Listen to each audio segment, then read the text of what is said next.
9i akan membawakan sirah nabawiyah dalam rangka Maulid Nabi 1443 Hijriah.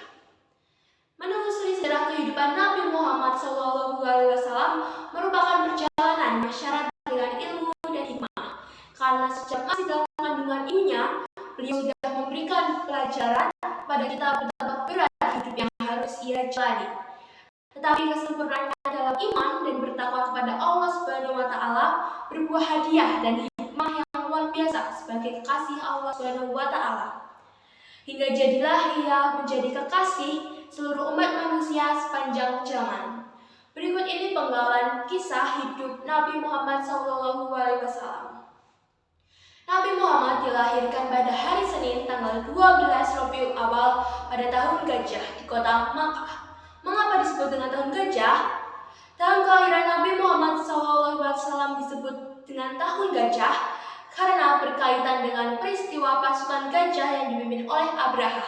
Abraha adalah gubernur Yaman yang ingin menghancurkan Ka'bah. Namun sebelum sampai ke kota Makkah, pasukan tersebut diserang oleh burung-burung yang membawa kerikil-kerikil kecil panas seperti yang dikisahkan pada Quran Surah Al-Fil ayat 1-5. Pada waktu itu umat manusia berada dalam kegelapan dan suasana jahiliyah. Kelahiran beliau kelak akan membawa perubahan besar bagi peradaban manusia. Beliau dilahirkan dari seorang ibu yang bernama Aminah binti Wahab dan ayahnya yang bernama Abdullah bin Abdul Muthalib. Kelahiran beliau disambut dengan penuh kasih sayang dan keharuan karena sejak dalam kandungan dia sudah menjadi yatim.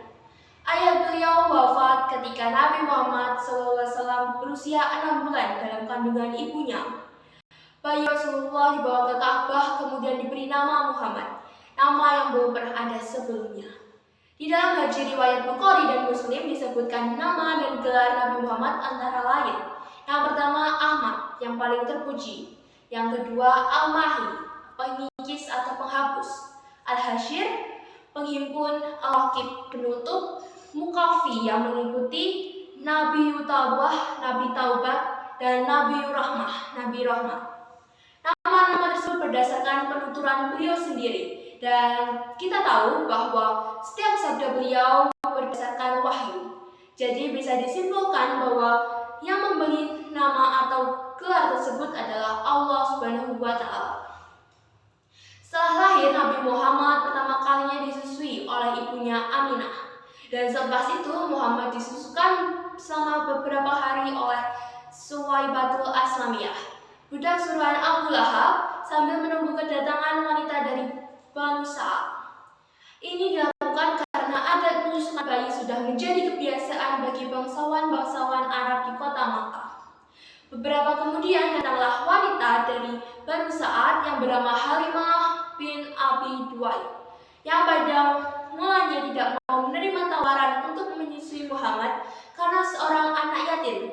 Namun begitu, Halimah membawa pulang juga Muhammad ke pedalaman dengan harapan Tuhan akan memberkati keluarganya.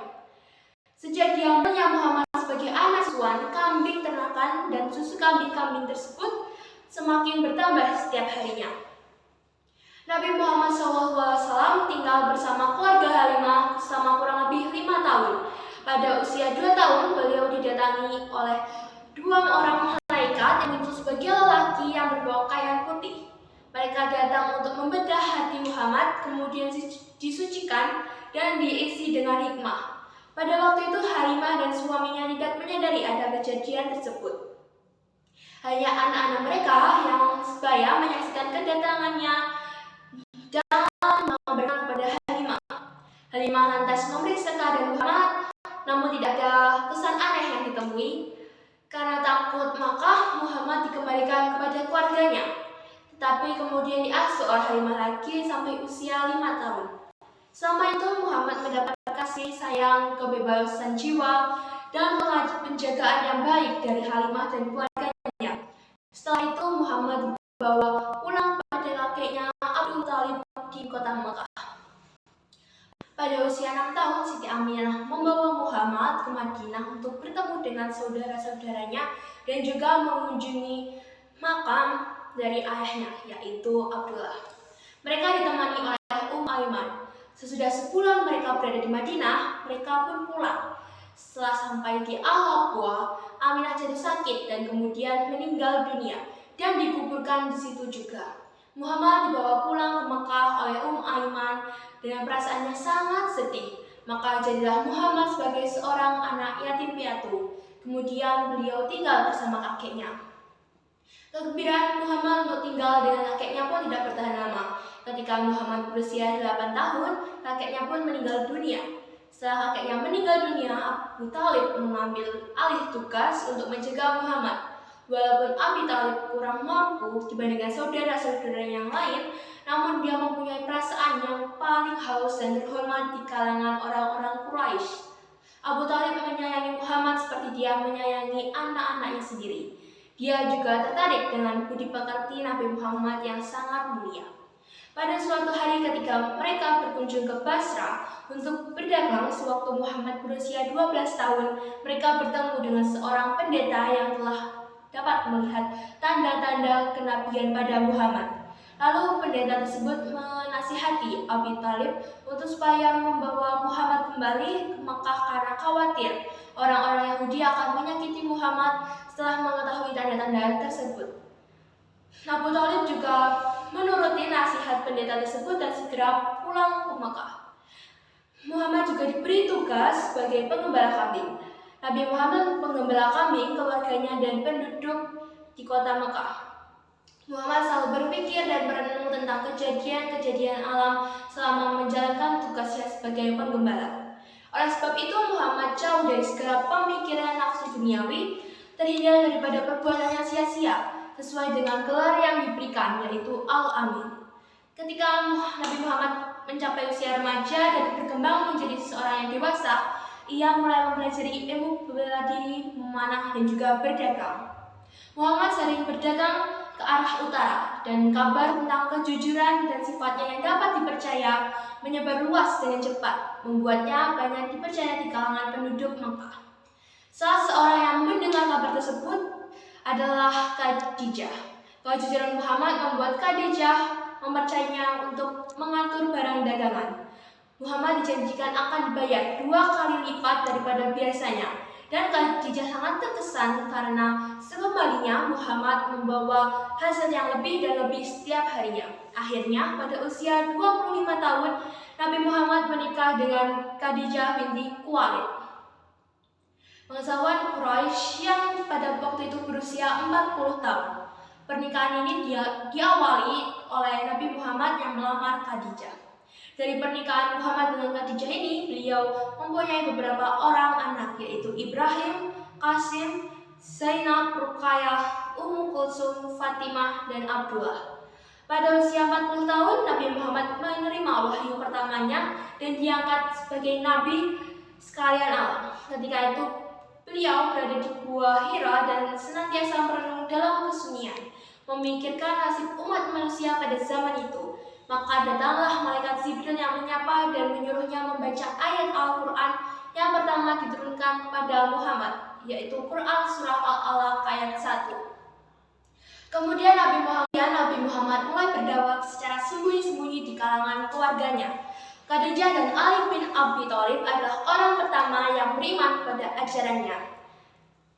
Namun saat Abu Thalib menderita sakit yang mengantarkannya pada kematian, Rasulullah terus berjuang agar sang paman mendapatkan kebahagiaan setelah kematian dengan cara menawarkannya Islam. Namun sampai akhir hayat, sang paman tak juga mau untuk bersyahadat. Lebih kurang 2 atau 3 tahun selepas kematian Abu Thalib, Khadijah juga kembali ke panggilan rahmatullah. Kewafatan beliau ialah di dalam bulan Ramadan tahun ke-10 kebangkitan Rasulullah. Rasulullah saat itu berusia 50 tahun. Selanjutnya adalah konsepsi hijrah. Hijrah yang berarti perpindahan dianggap sebagai salah satu ibadah dengan nilai pahala yang paling tinggi. Dalam banyak ayat Al-Quran menjelaskan kemuliaan ibadah ini. Nabi Muhammad SAW hijrah ke Madinah setelah mendapatkan wahyu dari Allah. Sebab-sebab Nabi Muhammad SAW hijrah dari Mekah ke Madinah adalah setelah memulai dakwah secara terang-terangan, ancaman orang kafir Quraisy semakin meningkat. Lalu meninggalnya dua orang tokoh istimewa bagi Nabi Muhammad SAW. Dan yang ketiga adalah peristiwa Isra Mi'raj yang terjadi setahun sebelum hijrah menambah kebencian orang-orang kafir. Peristiwa menjelang hijrah, Quraisy berencana membunuh Muhammad karena dikhawatirkan ia akan hijrah ke Madinah. Ketika perintah dari Allah datang supaya beliau hijrah, beliau meminta Abu Bakar supaya menemaninya dalam hijrahnya. Sebelum itu Abu Bakar memang sudah menyiapkan 2 ekor unta untuk diserahkan kepada Nabi Muhammad. Pada malam hijrah itu pula, Nabi Muhammad membisikkan kepada Ali bin Abi Thalib supaya memakai mantelnya yang hijau untuk berbaring di tempat tidurnya. Dimintanya supaya sepeninggalnya nanti ia tinggal dulu di Mekah menyelesaikan barang-barang amanat orang yang dititipkan kepadanya. Demikianlah ketika pemuda-pemuda Quraisy mengintip ke tempat tidur Nabi Muhammad, mereka melihat sesosok tubuh di tempat tidur itu dan mengira bahwa itu adalah Nabi yang sedang tidur. Ketika itu Quraisy mengadakan sayembara, barang siapa yang bisa menyerahkan Muhammad akan diberikan hadiah 100 ekor unta. Mereka sangat giat mencari Rasulullah. Ketika terdengar kabar bahwa ada rombongan 3 orang sedang dalam perjalanan, mereka yakin itu adalah Muhammad dan beberapa orang sahabatnya. Suraqah bin Malik bin Jushum, salah seorang dari Quraisy, juga ingin memperoleh hadiah 100 ekor unta. Tetapi ia ingin memperoleh untuk dirinya sendiri saja. Ia mengelabui orang-orang dengan mengatakan bahwa itu bukan Muhammad. Demikian bersemangatnya Suraqah mengajar Nabi Muhammad SAW hingga kudanya 2 kali tersungkur ketika hendak mencapai Nabi. Tetapi melihat bahwa ia sudah hampir, ia tetap memacu kudanya karena rasanya Muhammad sudah di tangan. Akan tetapi kuda itu tersungkur sekali lagi dengan keras sekali. Suraqah merasa itu sebuah alamat buruk jika ia bersikeras mengejar sasarannya itu. Sampai di situ ia berhenti dan hanya memanggil-manggil. Setelah kedua orang itu berhenti melihat kepadanya, dimintanya kepada Muhammad supaya menulis sepucuk surat padanya sebagai bukti bagi kedua belah pihak. Dengan permintaan Nabi, Abu Bakar lalu menulis surat itu di atas tulang atau tembikar yang lalu dilemparkannya kepada Suraqah. Selama 7 hari terus-menerus rombongan Rasulullah berjalan, istirahat di bawah panas membara musim kemarau, dan berjalan lagi sepanjang malam mengarungi lautan padang pasir dengan perasaan khawatir. Ketika sudah memasuki daerah kabilah Banu Sah, dan datanglah pula Buraidah kepada kabilah itu untuk menyambut mereka, barulah perasaan khawatir dalam hatinya mulai hilang. Jarak mereka dengan Madinah kini sudah dekat. Ketika rombongan Rasulullah sudah tiba di Kubah, mereka tinggal 4 hari di sana dan membangun Masjid Kubah. Di tempat ini Ali bin Abi Thalib menyusul rombongan-rombongan itu. Ali menempuh perjalanannya ke Madinah dengan berjalan kaki. Malam hari ia berjalan, siangnya bersembunyi. Perjuangan yang sangat melelahkan itu ditanggungnya selama 2 minggu penuh, yaitu untuk menyusul saudara-saudaranya yang seagama. Demikianlah akhirnya Rasulullah selamat sampai ke Madinah.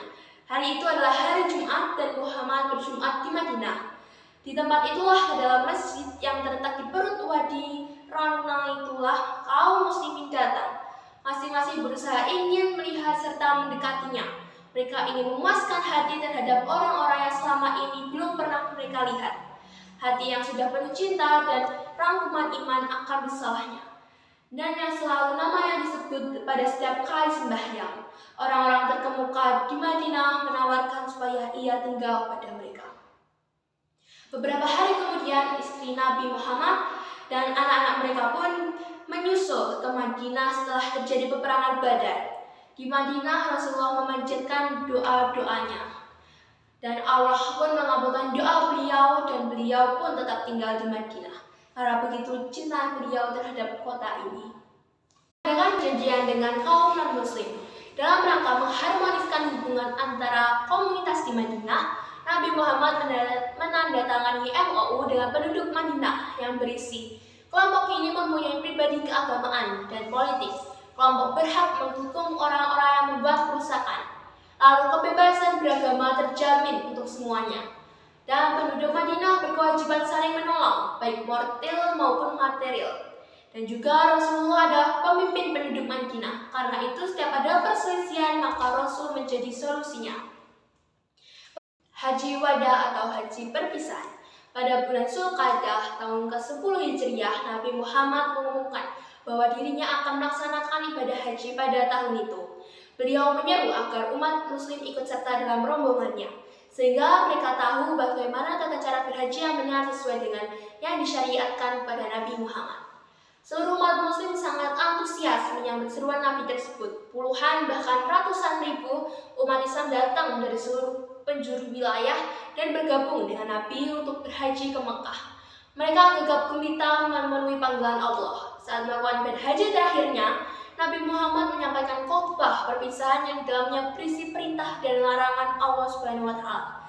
Muhammad lalu mendapatkan wahyu terakhirnya yang disampaikan malaikat Jibril pada tahun 632 Masehi melalui surah Al-Maidah ayat 3. Lalu tidak selang beberapa lama kemudian, Nabi pun wafat. Wafat Nabi dan Rasul dalam Islam Muhammad terjadi di usianya yang ke-63 tahun di rumah istri beliau, Aisyah.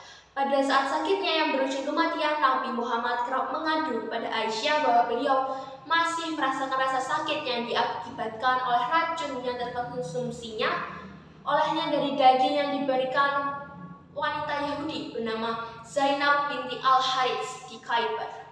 Dan beliau, Nabi Muhammad wafat ketika kepala beliau berada di antara dada dan leher Aisyah dengan air liur Aisyah yang bercampur dengan air liur Nabi.